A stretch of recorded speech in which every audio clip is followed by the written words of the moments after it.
Hey everybody, what's up? It's Dr. John Davidson with MASH Elite Performance.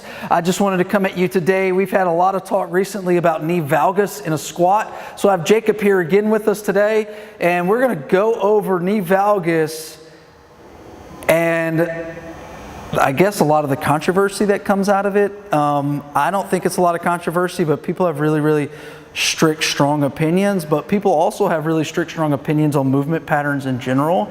And people think that a bicep curl needs to look like this, and if it looks like that or like this, all of a sudden everything's going to explode and you're going to die. Well, the human body is way stronger than you think it is, and way more durable than you think it is.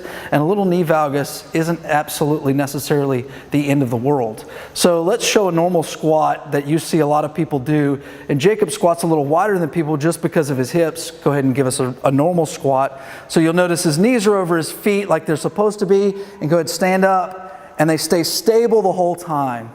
One thing we do like to talk about is that the purpose of the knee is to be stable. So when you look at the makeup of the human body, the toes are mobile, the foot is stable, the ankle is mobile, the knee is stable, hip is mobile, lumbar spine stable, thoracic spine mobile, and so on and so forth.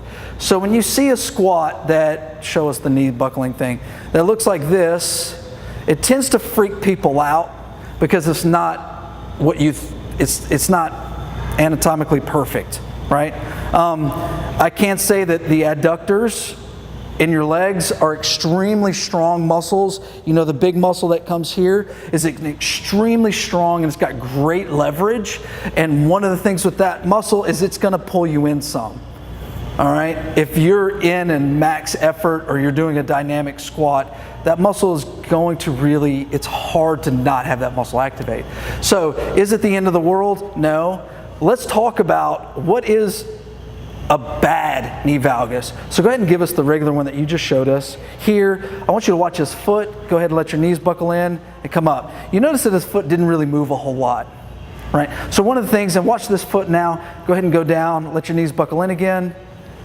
Good, and then come up. Does that hurt at all? No. Yeah. His foot didn't move a lot, all right? So you can have, if you have a stable foot, and hold on. All right. So let's talk about the knee valgus. And so watch his feet again.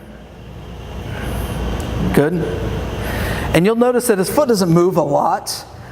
Well, as long as the foot is stable and down, typically you're not going to have a lot of pain. Typically that's not enough valgus to cause knee pain. I've been treating people for a decade who squat, and I've honestly never treated someone with knee pain from a valgus knee in a squat, ever. I treat more ankles, and I treat way more hips, and I treat way more low backs. I rarely see from someone who squats aggressively ever come to me for a knee valgus. Now, one thing I can say is that when somebody does do a squat, now go even more, really buckle in. And you notice his foot came up. That's not what we want, because then that's a huge breakdown of the entire movement pattern. So go ahead and go again. Watch over here. Everything is collapsing down. The arch is really collapsing. You're having a breakdown at the foot, a breakdown at the ankle, and the knee. So you're obviously getting a breakdown at the hip. That's different, right? You actually see people who move really well, like one of our MASH lifters, December. She moves really well and her knees come in, but you'll notice her feet don't move a lot. She has really good mobility, and she has the ability to go into a squat. Her knees come in and come out of it with no problem. She has zero knee pain, and I don't ever expect her to have any knee pain. It may look different to a lot of people who aren't well versed in seeing different professional weightlifters squat. So that's where all that comes from, because you see trainers and the knee buckles in and oh good Lord, you're going to die, right? So the knee is not that fragile. As long as we have the foot stable, I'm not really overly concerned about it.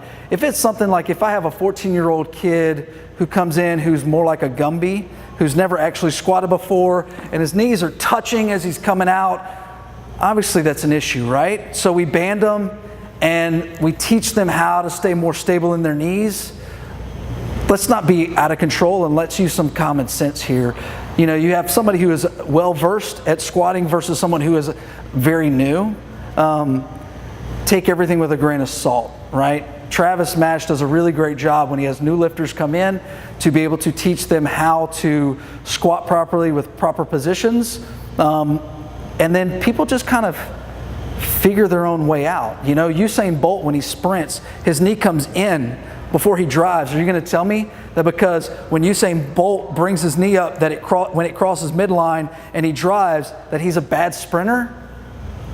He's the best in the world, right? He may not be right now, but he has been and broken world records with a knee that's not anatomically perfect. All right? The human body is way stronger than we all give it credit for. If you have any questions or comments, leave them here, and we'll see y'all next time.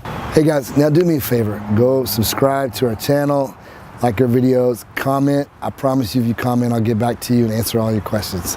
Thanks for watching.